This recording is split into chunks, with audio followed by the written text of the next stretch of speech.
Hello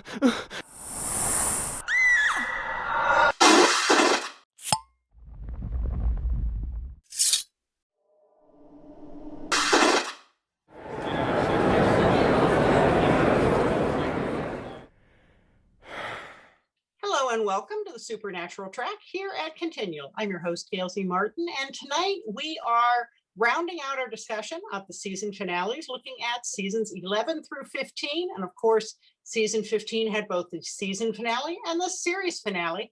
So we've got a bonus episode to discuss there too. So before we get into the discussion, which is likely to be lively, let's let our panelists introduce themselves, starting with Anne.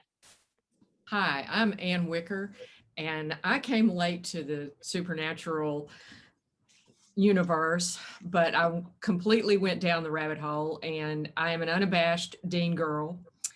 And in my other life, I'm a writer and editor and a former journalist, and I'm editor of a book called Making Notes, Music of the Carolinas, and I helped Ann Moses write her memoir of her time at Tiger Beat magazine in the 60s and early 70s.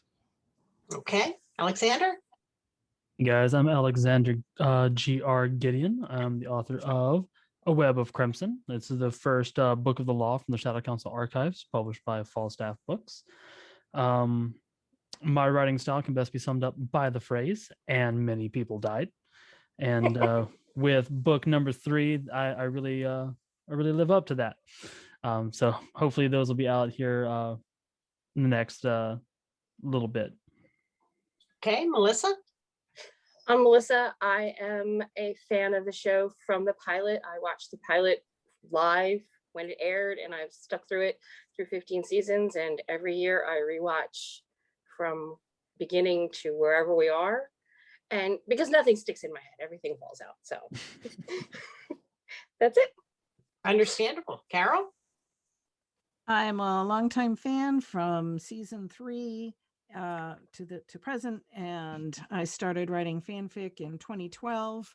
I continue to write to this day. All my fanfic can be found under Firesign 10 on AO3. And I'm Gail Z Martin and Morgan Bryce. As Gail, I write epic fantasy, urban fantasy, near future, post-apocalyptic stuff, and more. And as Morgan, I write urban fantasy, male, paranormal, romance. I fell in love with Supernatural halfway through season 11, binge watched 11 seasons in time for season 12 to start. And it's just been straight down the rabbit hole ever since then. Somebody told me that they'd never seen anybody obsessed about a show before me, and I'm taking that as a compliment. And might I add as well, I didn't say how long that I've been watching this. I've been watching Supernatural since I was 12, and everyone uggs. Cue the uggs. Yeah, I started with season 2, I think is when I came in. Wow. So the boys grew up with you. So pretty much, yeah. It's weird to now go back and watch seasons and see and be older than them. Like I was just watching season 1 and he's like, I'm 26. And I was like, oh yeah, that's weird. When the characters are now your age or even younger. Yeah, exactly. Yeah. Yeah, I agree. It's just kind of, you think back to yourself at that age and go, well, I don't know if my decision-making skills would have been any better at 26 than theirs were. So, season 11 finale. Let's talk. That is Alpha and Omega. So we've got the whole Chuck and Amara thing, Soul Bomb, bring back the sun. What do you guys think? Anne?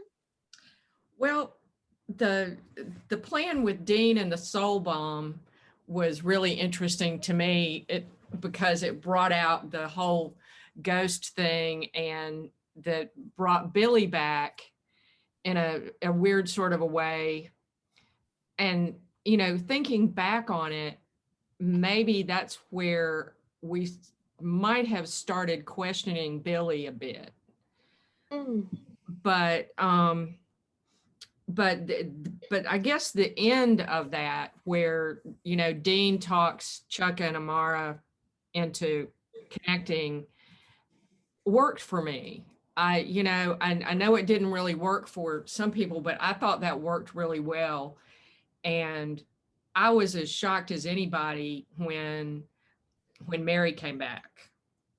Mhm. And when, and then the whole, and then of course it's the setup with Lady, what's her name, and the British men of letters. Yeah. Mhm. Devil. Yep. But yeah, I couldn't think of it. So, anyway, Alexander? Yeah, I think it's, you know, it follows that pattern of Dean being willing to sacrifice himself, and you know, Yeah. we've seen it a lot.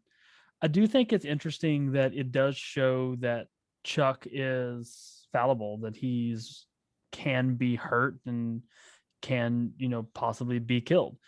And so it's something that kind of foreshadows for the future what's going to go on, even though, I mean, of course we know that he doesn't die at the end, his power's taken, but it shows that he isn't, you know, 100% omnipotent, that things can hurt him. And yeah, that's probably one of like the best cliffhangers, I think, of any of the seasons, other than maybe season 1 when the truck smashes into them.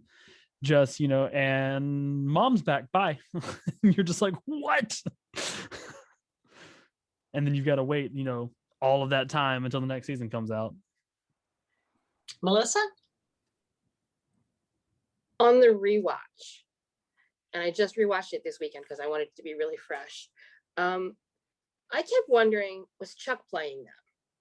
Like, was he pretending to be so hurt and I'm dying, and you know, blah blah blah, as a way to manipulate the boys into doing what he wanted them to do? Because, you know, fast forward to watching the actual series finale and season 15 finale, I just kept thinking, is he playing them? Was this the first time that he started this whole, I'm going to use my something bad happening to me to manipulate them? I don't know if the writers intended that, or if this is just something that I'm picking up. You know, hindsight is 2020. The other thing that struck me was Amara didn't know Dean as well as she thought she did. If she thinks that bringing Mary back is the thing that he needs most, I'm not so sure that Mary back is what he needs most. I think an approving dad would outweigh a lost and confused Mary, but that's just me. Like bringing Bobby back would have been a better Yes. someone to bring back than Mary. Mm-hmm. Carole? As far as the bringing Mary back, I definitely remember first watching that episode and screaming like, "Wah!" You know, it was a real shocker. I can see why she picked Mary though, because for Dean, Mary is this idealized figure remembered by a 4-year-old boy as this blurred vision of blonde, pretty, smelled good, made pie, cut his crusts off. I mean, this very idealized, you know, talk about your pedestal, you know, women on a pedestal. And I think that's why she selected Mary for Dean, you know, that this was something he never in a million years had ever experienced, and she was like, here. Yeah. So I can understand that. I'm going to go against the tide here a little bit. First of all, let's note that this is the beginning of the dab era. There's a definite shift in the way the show is run, in the paths the show takes. And this is our first season really seeing that. I liked Emily Swallow. I thought she was good, but I found the character of Amara to be underwhelming. I didn't, you know, they kind of had this big buildup. I loved the creepy baby. spelling out in alphabet blocks on the wall about what it wants, and it wants it now. And the creepy black vein disease, and I loved all of that. But when we finally were actually into Amara, she was all about like, I want Dean, and I don't know, she just didn't, to me, she didn't possess a lot of, bless you, umphy darkness for being the darkness. So uh the ending therefore for me was anticlimactic. Once again, I loved the dying sun. That was great. And I thought the soul bomb was cool. And I thought it's really good to, Billy was really interesting, when she came in, and she was that almost that reluctant ally, right? Mm. She's like with them, but she's not really with them, but it's she's with them for the moment. And that kind of sketchy thing, like we used to see with, say Balthazar, Gabriel, some of these people who have their own agendas, but work with the Winchesters for the moment. But the actual showdown thing, and I'm not saying I wanted to see a big fight, because we've seen a lot of big fights. Mhm. So I'm okay that it wasn't a big fight, but to me it was still kind of anticlimactic. It was like God and darkness, sitting on Dr. Phil's couch or something, and that was not what I'm looking for. And you know supernatural. So this was kind of a blah one for me. The storyline finally wrapped up, but it wasn't the most scintillating storyline. um the swirl of smoke where they both go up in smoke and intertwine and stuff was super pretty, and that was it until that, wow, what's Mary doing here, which was a good jump ending there. Yeah, I'll agree. When I watched it again, I remember thinking, we got a lady in a black evening gown. There's nothing scary about this. I agree. It was underwhelming. Even the Leviathans were scarier. They at least had teeth. They ate people. Well, and they had that thing they did to the girl. It was so creepy, where Polly was like, yes, I'll drink the stuff that's going to kill me and stuff. That was kind of creepy. And Amara had that whole black veiny thing that was going on with the fog, but then she quit doing that, and it became more family drama than monster. Mm-hmm. And I agree. I think as a big bad, it kind of left me wanting more. It was a big not so great. Yeah. And the adding Mary back, while I'm not a huge Mary Winchester fan because of some of the ways they developed her character or didn't, it did make sense in that we'd seen John, but we didn't have an adult view of Mary, and might have been better off without it. More about that later. Yeah. So it was definitely a surprise, and so for an episode in which nobody died at the end, which is rare for a finale, it was a shocking twist. So I'll give them that at least.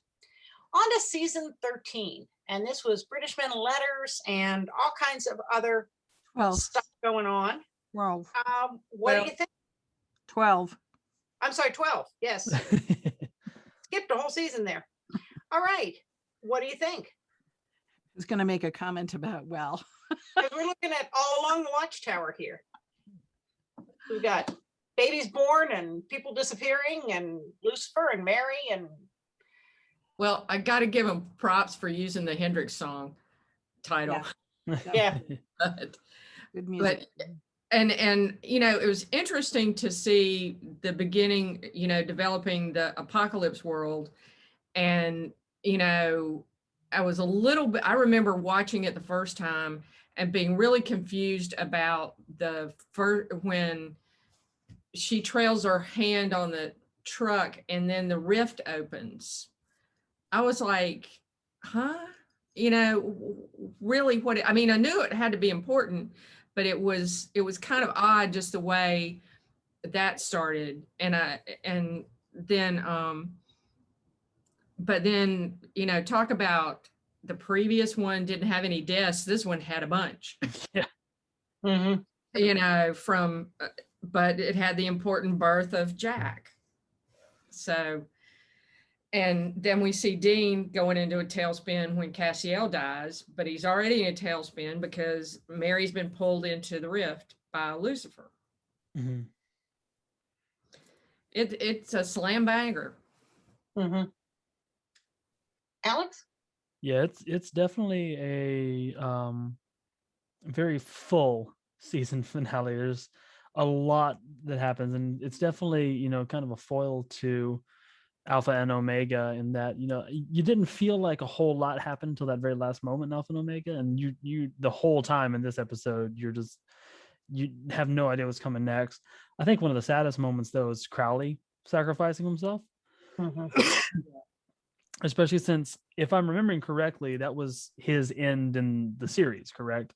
Yes. And I know that the actor really did not want to be done with the series. He wanted to continue there, and so it's kind of sad in both seeing Crowley sacrifice himself and also knowing it's the end of his run in the show.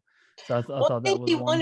he wanted a meteor arc for Crowley. Mhm. He was ready to leave if they weren't going to give him that. But I think had they given him a better arc, he didn't feel like his character, from what I've read, was being well used. And honestly, you know, it wasn't, compared to what a great part he'd had previously. So I don't know Yeah, that it was ready to be done as much as perhaps words were had about how he was being used and where he was being used, and they just couldn't work it out. So yeah, that's fair. Yeah. because he did come back for the little documentary before the series finale, and he shows up at the non-creation conventions Mhm. like Dragon Con and a number of others. And I believe he's actually booked at a creation one. Okay, in so he's 2020. on the convention circuit talking about supernatural, and something worked out well enough to bring him back for that, you know, documentary before the end. Mhm. But I think they no longer really had an arc for him. Yeah, that's fair. Which I can Yeah. kind of see if they're, you know, at this point now they're moving on to Jack. They have Mhm. plans for Jack. And really, you don't have a lot more room after that, you know, because that's going to be a big storyline. And, you know, Yeah, you that's only true. have so many minutes in a show kind of thing. Melissa, you're muted. There you go. Hi, sorry about that. I hated this episode. And I hated this episode because it was the end of Crowley. And I love Crowley. He was the perfect bad guy because he was not always the bad guy. He was sometimes their frenemy. I thought that the actors had really great chemistry. And I howled when he died. I was almost as well, I can't say it was as bad as when the last episode, but I was just close though. But so I hated the episode.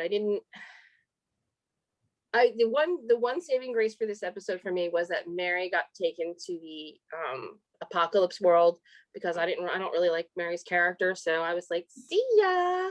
I was happy about that. Carol, how I'm about with, you? I'm with Melissa on that. Mary went through the rift. I was like, bye-bye. Because now at the very beginning, when Mary first comes on the scene, I was genuinely excited.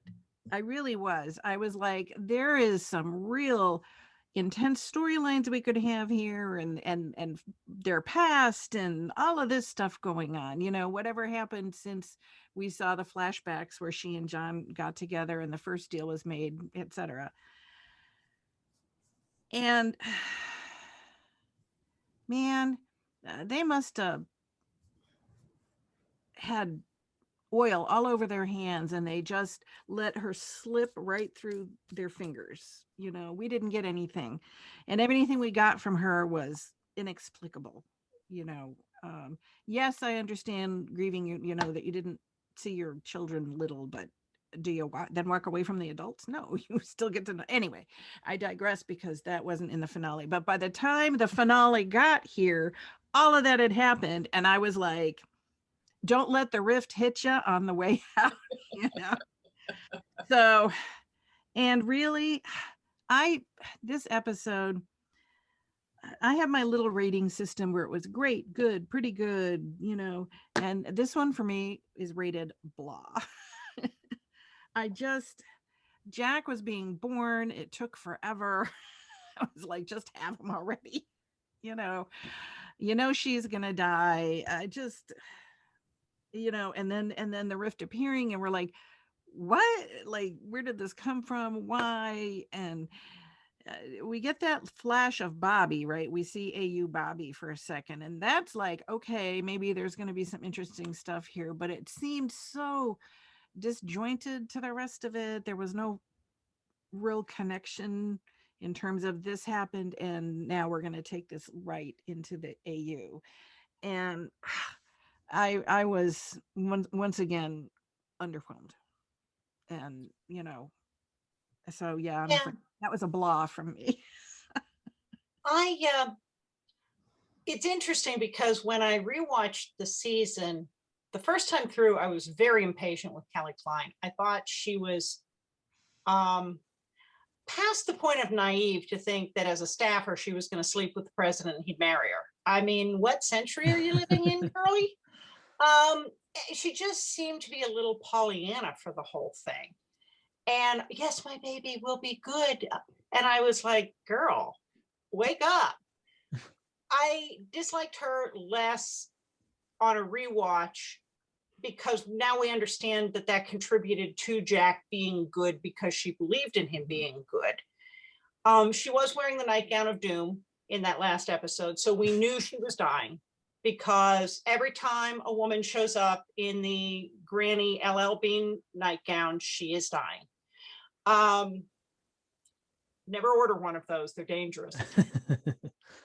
And you got a little bit of bonding with Mary and her. Okay, that was good.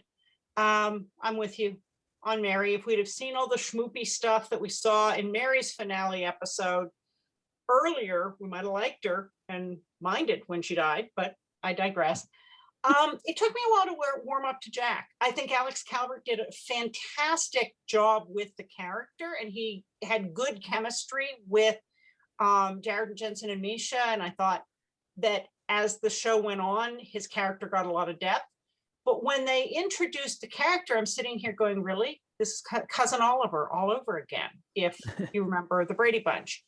After the Brady kids started to age out, they brought in the cousin we'd never seen before, and now it was going to be about him. And I was going, really? The CW does have a teenage demographic. Sam and Dean are getting a little long in the tooth for being teenagers. Really? So we've got to bring in a teenager and have a teen subplot here? Seriously? And I'm pleased that Jack and Alex exceeded that very low expectation. I do think that's why they brought him in. I think to not have the teeny boppers in the CW demographic lusting after two guys who were old enough to be their dads. Way hotter. Way hotter, yes. And like I said, Alex does a great job. Alex Calvert, Al-Cal. But I was skeptical. I was very skeptical. So now we are on season 13. Let the good times roll. The real season 13. The real season 13. And I'm going to go around backwards and start with Carole. What do you think? Oh, God. Things. Season 13. 13 is my lucky number, but not in supernatural seasons. We go beyond blah, I'm afraid, into boring. I'm harsh here. I'm sorry, but the whole episode is angel drama, and the whole season has been angel drama. And frankly, I was getting a little angeled out, and they're all bickering and bargaining and I felt that now I have always liked Mark Pellegrino's Lucifer. While he's not as menacing as, say, Sam Winchester's Lucifer, he has developed his own dry humor, ironic, whatever, persona.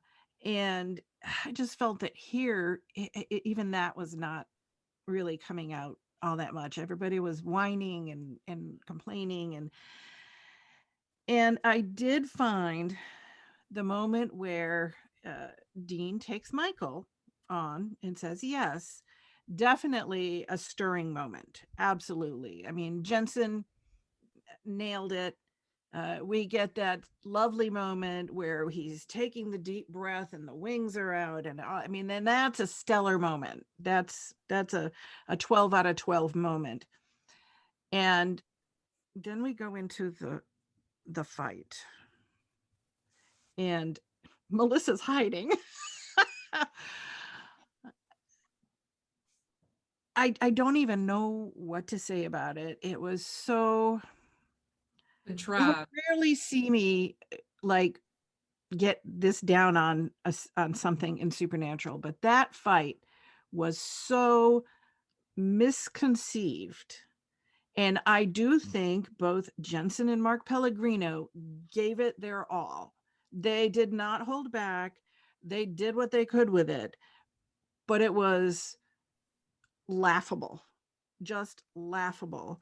And Jensen has even been said in interviews since then that it wasn't what he wanted, and he just would prefer to go on like it never happened.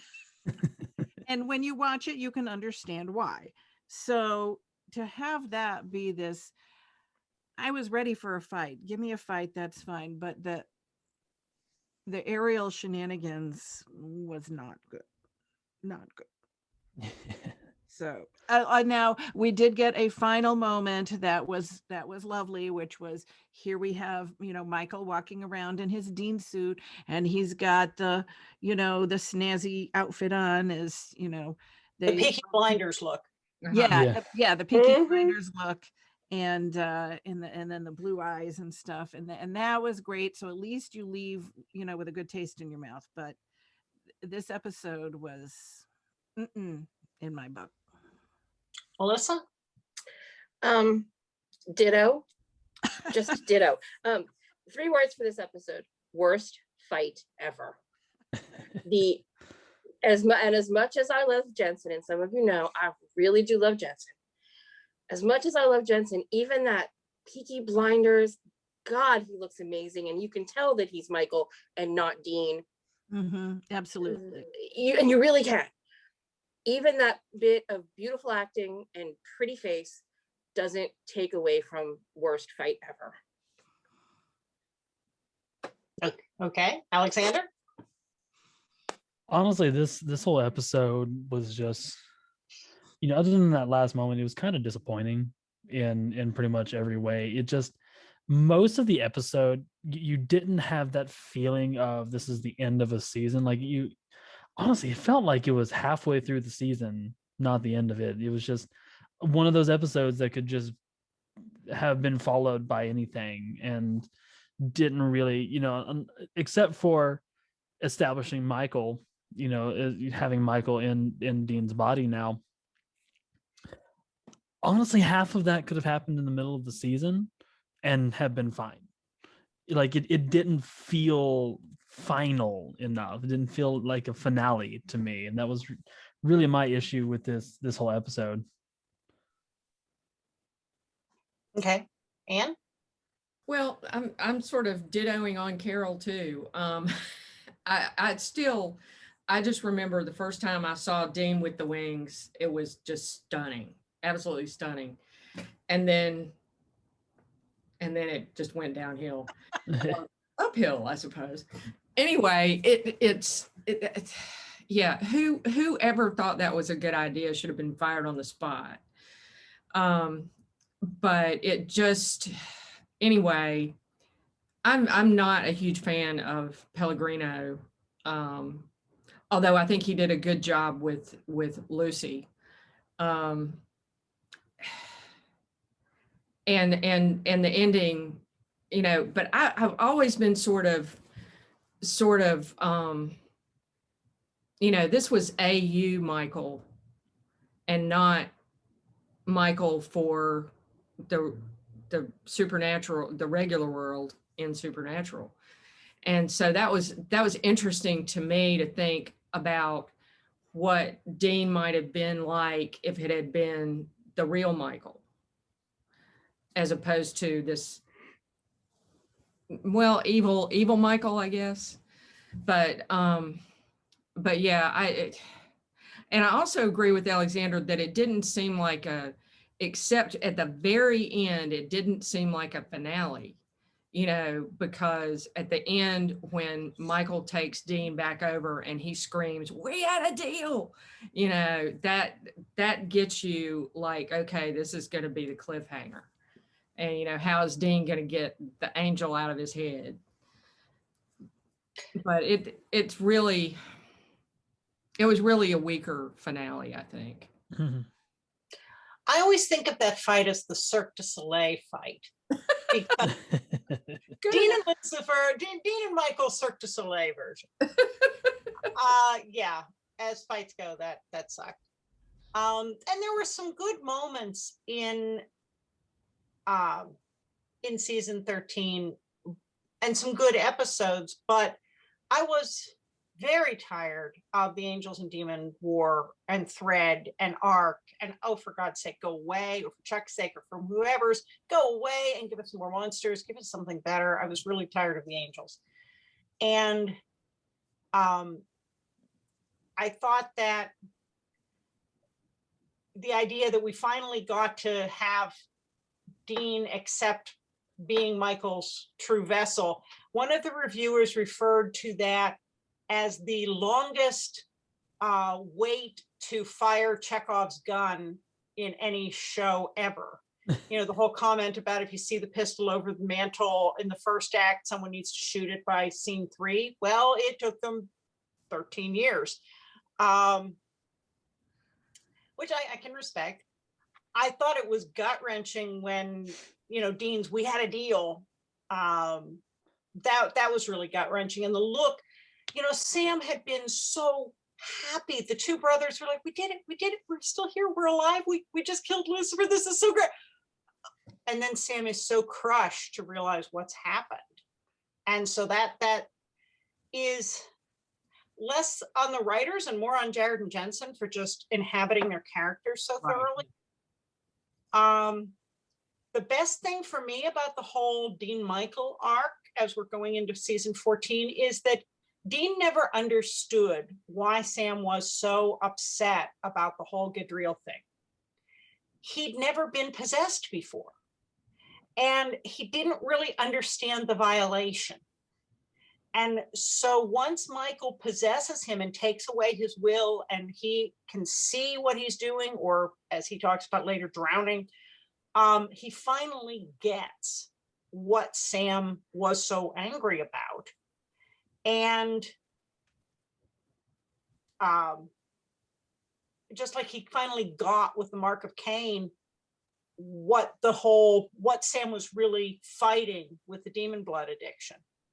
And so I thought that mirror was very good, but yeah, it was. Go ahead. Sadly, they never actually talk about it. So Dean realizes it, and we know Dean realizes it, but it's unfortunate that he never has a moment, or they never had him say to Sam, "I got it. Sorry about that." You know, like some kind of acknowledgement.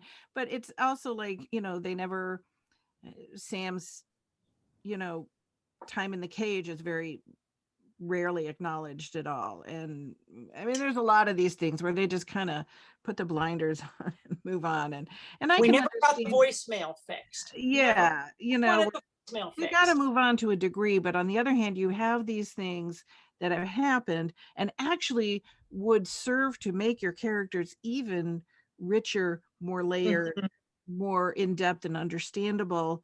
And they just, you know, float on by. Yeah. Well, there are things that are touch points for the viewers and the fans that would have been nice to have had woven in, but Mhm. that's what fan fiction is for. Yep. So season, which handles it very, very well. Season 14, what do we think? I feel that we actually move up from boring and blah to okay. I read Okay. and okay. I liked that we finally kind of hear what Chuck is after. What is his plan? Why is he doing what he's doing? We get that finally spelled out to us in an understandable way. And I like how also everybody's Jack has now become through the course of the season, everyone has finally, realized, and we realized because we didn't even know in the beginning how much potential Jack really has, how much power he has. What could Jack turn into? And and everybody's trying to get a hold of him. Everybody wants that ace up their sleeve, or the Jack up their sleeve. And so there's this little power struggles going on, and of course Jack's like, he's still very innocent in many ways. He takes things at face value. Mark Pellegrino, Lucifer, is talking about, oh, and we're gonna roam the universe, and he doesn't realize it's because Lucifer has his own agenda. And so there's that going on, and Jack coming to the awareness that that's what's going on. And so I think we learn a lot of things kind of through the course of this. It's not the most exciting episode, but it's interesting, and we have something to follow. We're not just watching people do somewhat inexplicable things like fly around on wires. So it was, I mean, I was engaged. I wanted to know what was happening.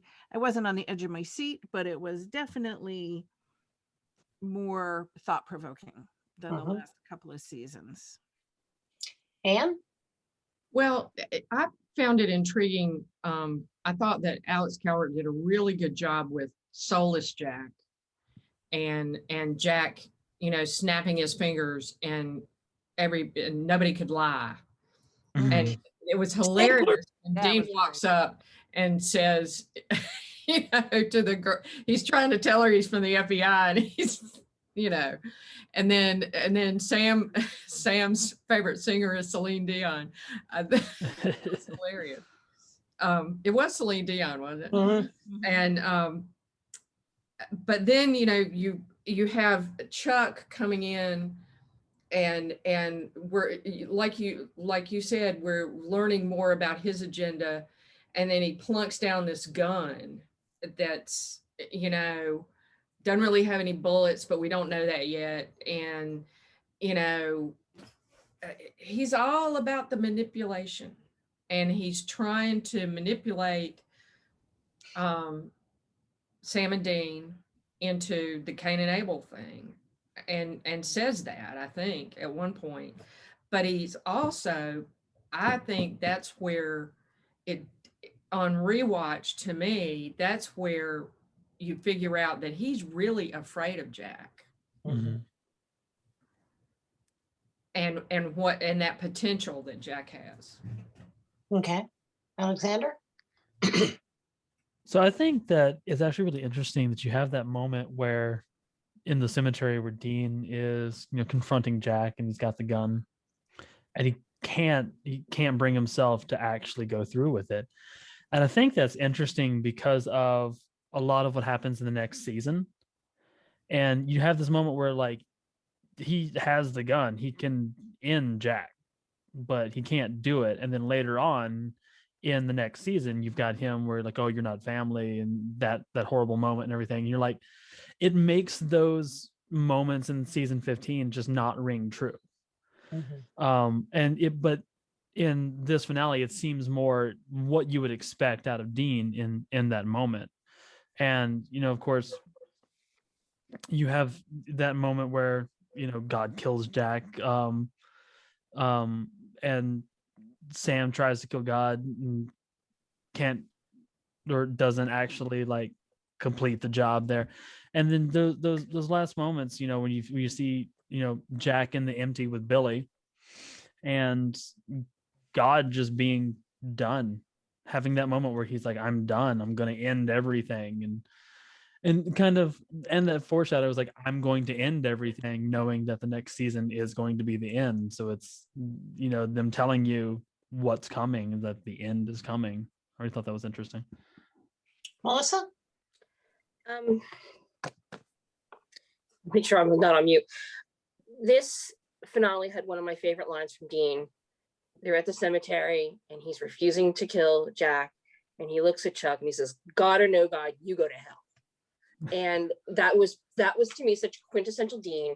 He's furious, he's tired of being played, he's fed up, and he's just like, I don't care anymore. And I thought that was just such a perfectly rings true to the character line that just it sticks in my head. And in this episode we realize how much of a petulant toddler Chuck is. You don't want to play by my rules, I'm taking my ball and going home. Like I never wanted to strangle a character as much as I did Chuck in this episode, and that goes a long way to how well Rob played it, because I like Rob. I like him as an actor. I just wanted to strangle him in this episode. So I thought it was interesting. I don't think it was my favorite by any stretch of the imagination, but it had some really cool moments.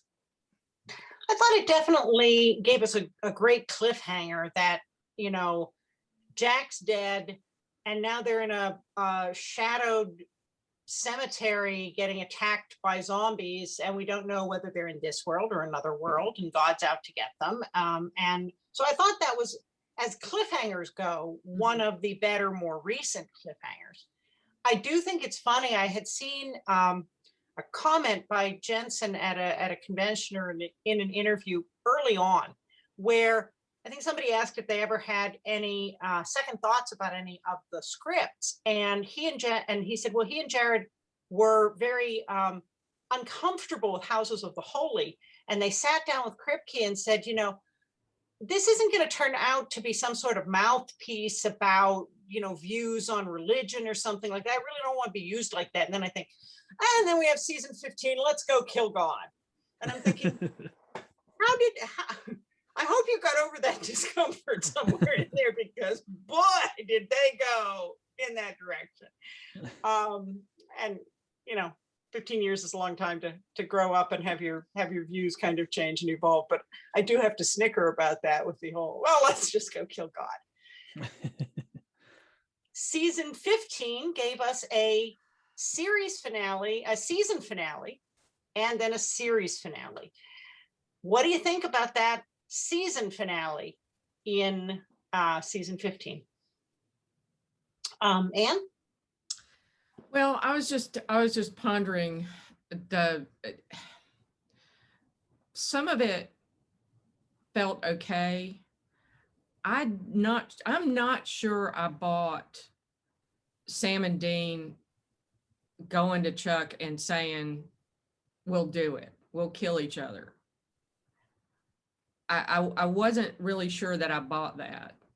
I wasn't sure they meant it. I thought they were setting him up. Yeah, I think they were trying to set him up, but I don't think they sold it the way they could have.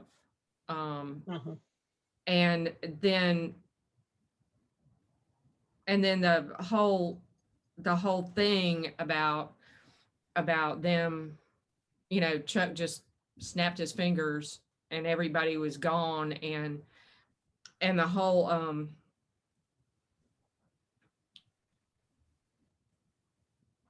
but that fight at the end, now that was a fight.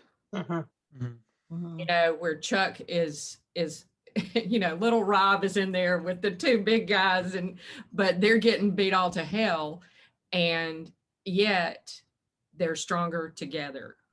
And that I loved that. I just loved that, where they're leaning on each other and they're bleeding all over the place. And, you know, I loved that part. And they're laughing and they're holding each other up and they're laughing. Yeah. Yeah. Now that to me, that was the fight. That was a fight. Alex? I thought it was really interesting in that you would expect Sam and Dean to be the ones that win at the end there, and that it was Jack that won that fight for them. So I think that was really interesting that in the end, someone still in there that was part of their family came and saved them. That they weren't the ones that ultimately won the fight and won at the end of the day. I do think that even with the reaction I had to the actual final episode of the series, I would have been fine if the series had ended with the last shot of that season finale, with them in the bunker and they've got their beer and they're sitting on the table and they're just kind of like, what do we do now? And like, to me, that would have been a satisfying ending. And having it more open-ended where you can fantasize about what could have happened after that. And I felt like, to me, I would have preferred that, I think. Okay. Melissa? I loved Chuck getting his just desserts. I love that it's like, you're not even important enough for us to kill. You're just powered down and you're nothing. You're less than nothing. I thought that was just so brilliant. And then them sitting on the table, drinking the beer. Like, there wasn't enough tissues in the world for that moment. And then they're in the car, they're in baby, and they're just driving, and you see all those clips. I was like, just let me sit here and cry, because that was just so perfect.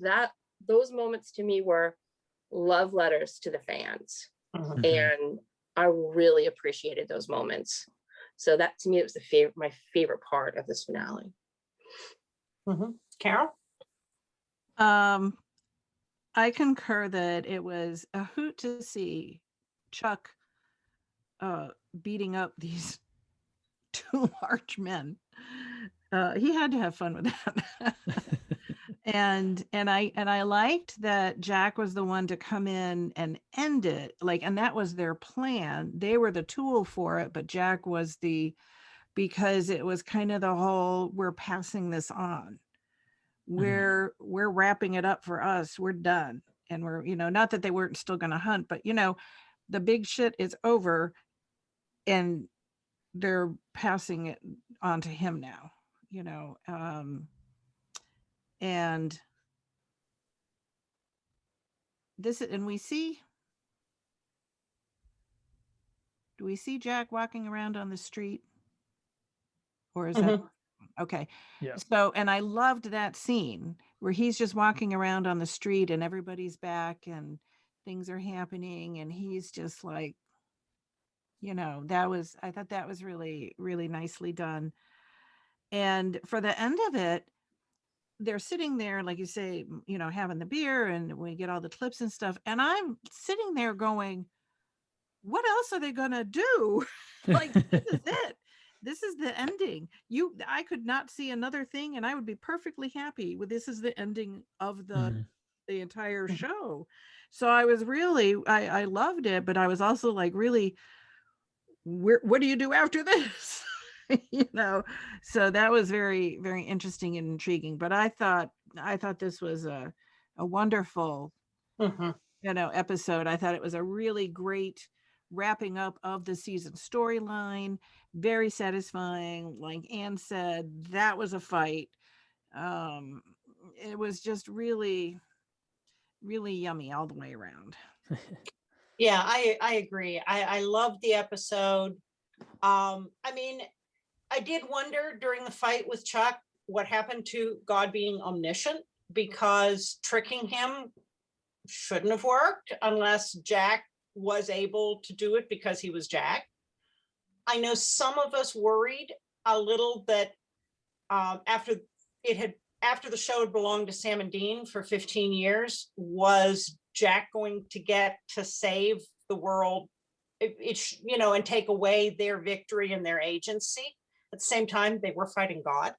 So they needed some kind of extra weapon.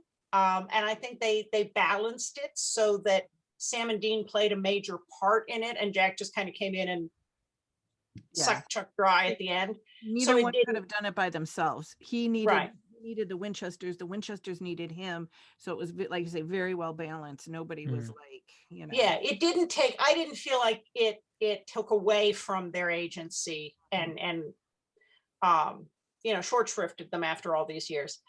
There are a lot of theories about how much time passes between episode 19 and episode 20. I think Jared has said in his head canon, it's about 5 years. Yeah. It's certainly long enough that they get some kind of a routine down, because we see that, happening. I hope that that's the open-ended area where they, someday will bring back movie of the week or some kind of movie or mini series or something, since they've certainly talked about that. We can all keep our fingers crossed. But yes, I thought it was satisfying. They got to keep the dog. How long has Sam wanted a dog? And that scene with them sitting on the table, and then the ending, driving into the sunset, I mean, that was all perfect. So we get to carry on the series finale that broke everybody. Alex, I'm going to start with you this time. It was not what I expected. In a lot of ways, not what I wanted. But I'll be honest, I still cried at it. It was one of those things where it's like I didn't like the first half, and I didn't truly believe that of all of the crap that they've gone through, that's the way Dean goes. Like I didn't buy that as much. I would have thought that there could have been a much better written way for Dean, to die if that's what needed to happen. But going through and seeing Sam have a family and him grow old, and Dean in heaven waiting for him, and just them finally getting that like last piece at the end there. I liked seeing the end and what it did for the brothers, how they're together at the end and there's peace and they don't have to fight anymore and they can just exist at that point. And honestly, it's one of those things I said, I started watching the series when I was 12. So it's, it was seeing the end of something that I grew up with. It's like saying goodbye to my friends.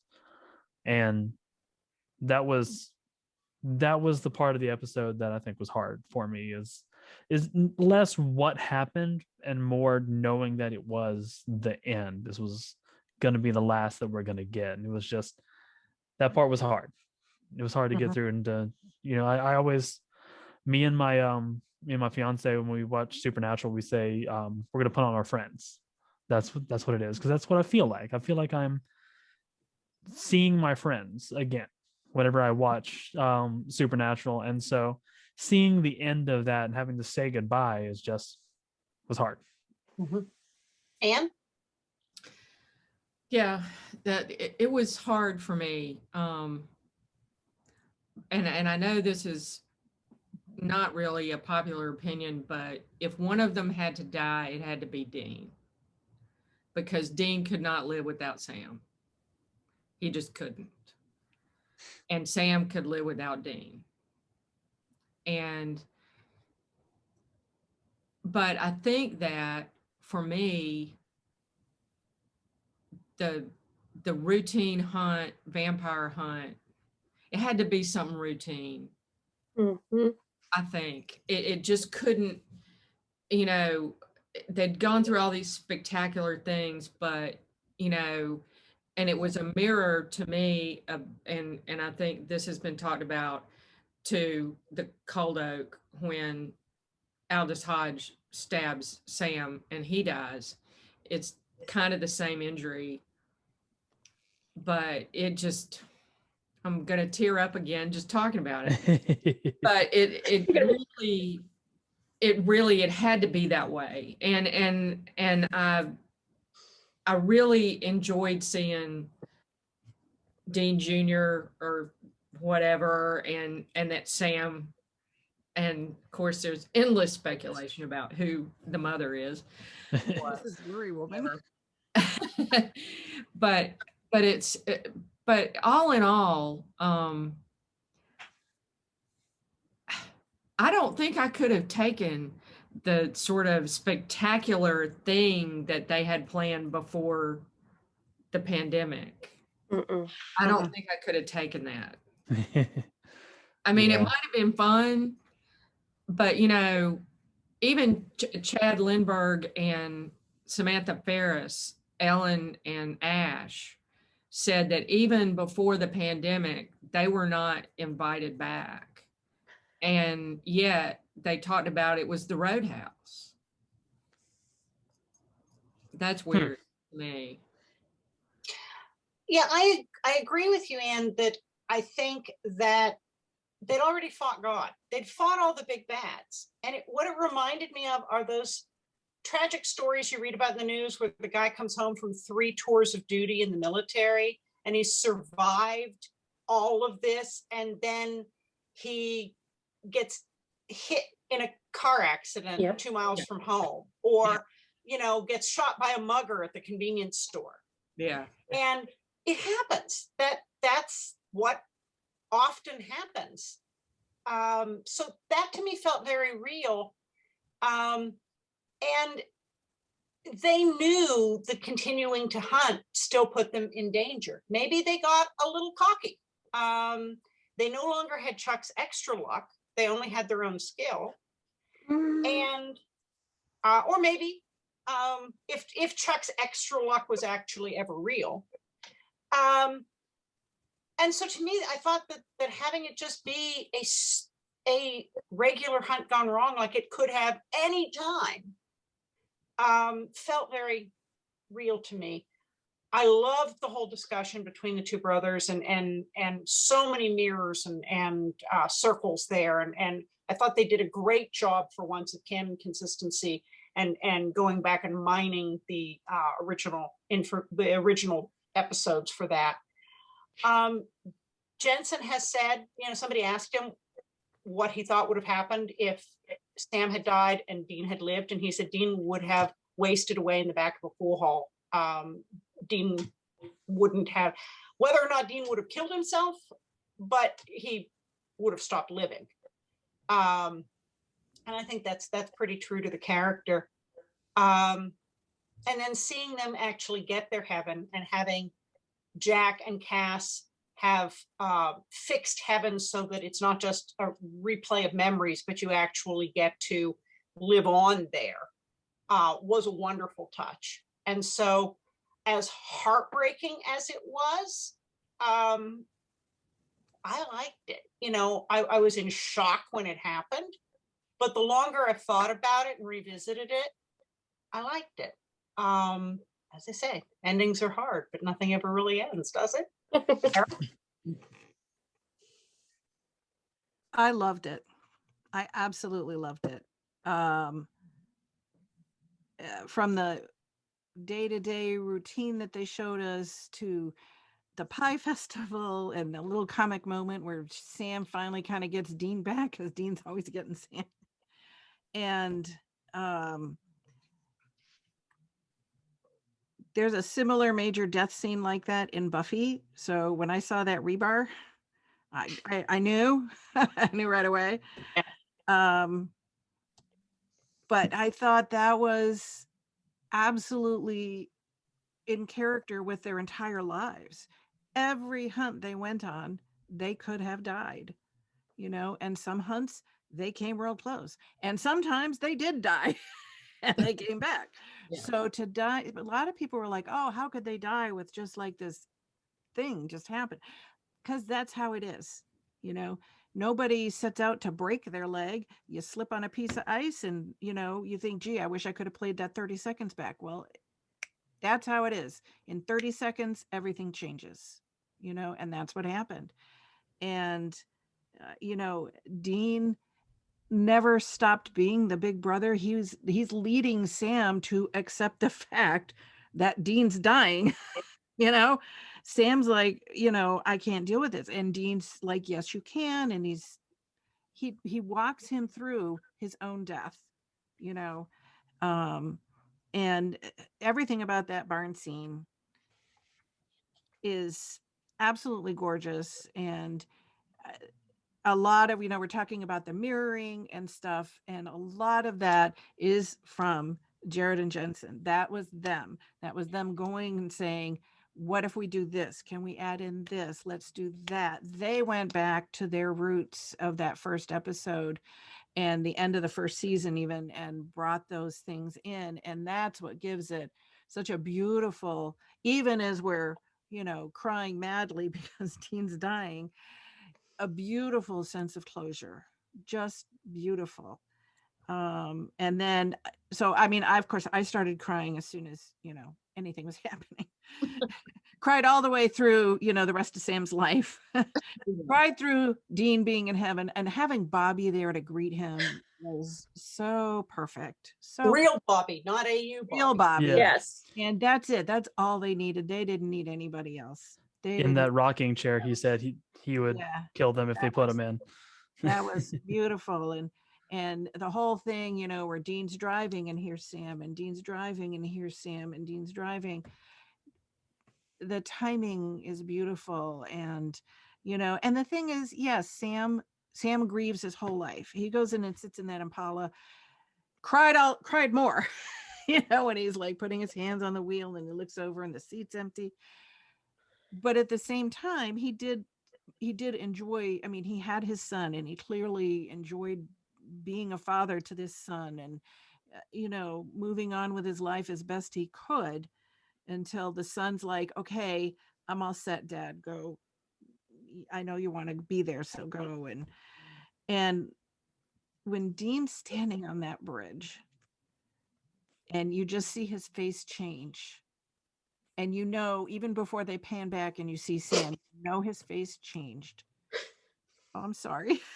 I'm getting his face changes because Sam has arrived before we even see Sam. And that, again, these two, just everything they've ever done, and this was so even more unbelievably beautifully done, gave it everything. Every bit of their hearts is in there. Making everybody cry. Every bit of their hearts was in that. You talk about the love letters to the fans. That was an enormous love letter to the fan.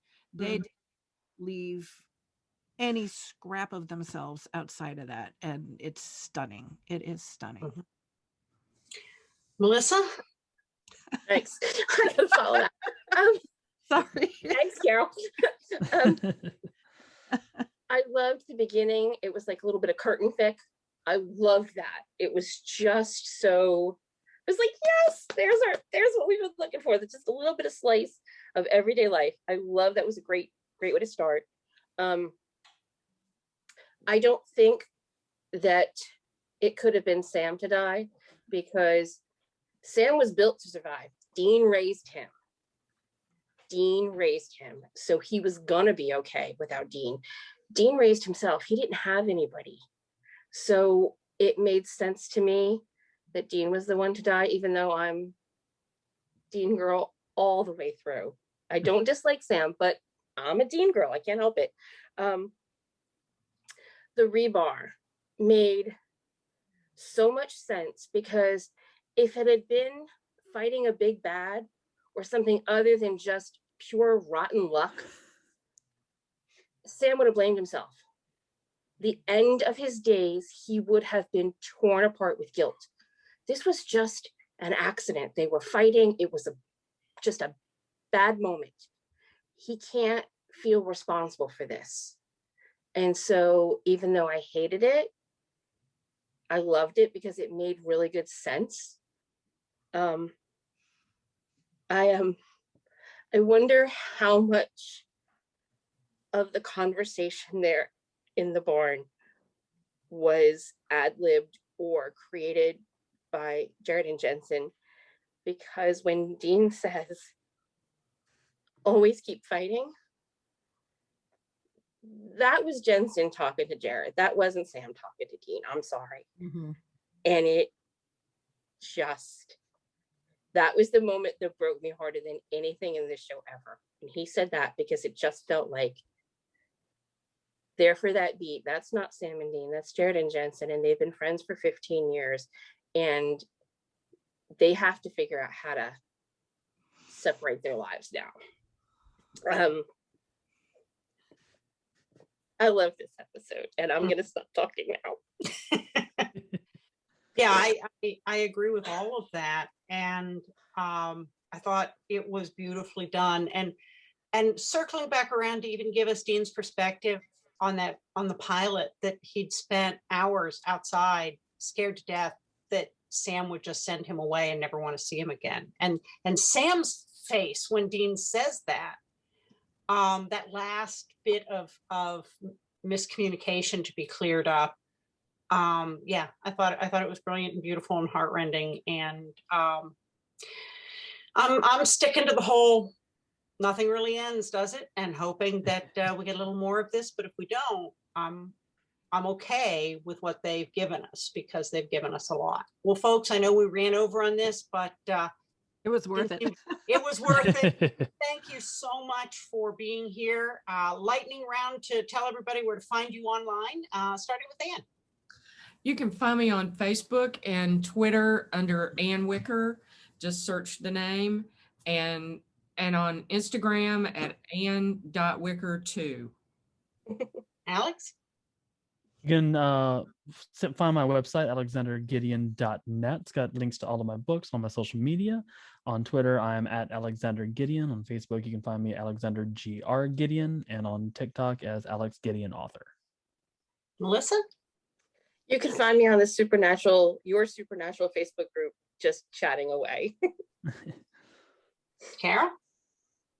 I'm on Twitter as true_firesign10, and all of my stories are under firesign10 on AO3, Mind the Tags. I'm pretty findable at gailzmartin.com, morganbryce.com. I run the Supernatural TFWNC group, which is one Melissa mentioned, where we're always talking about Supernatural. And of course, you can find me here on Continual. Well, thank you so much for being brilliant panelists on all of the finales, and what a great conversation it's been. And thank all of you for watching and listening. There'll be more Supernatural here on Continual, so we'll see you online.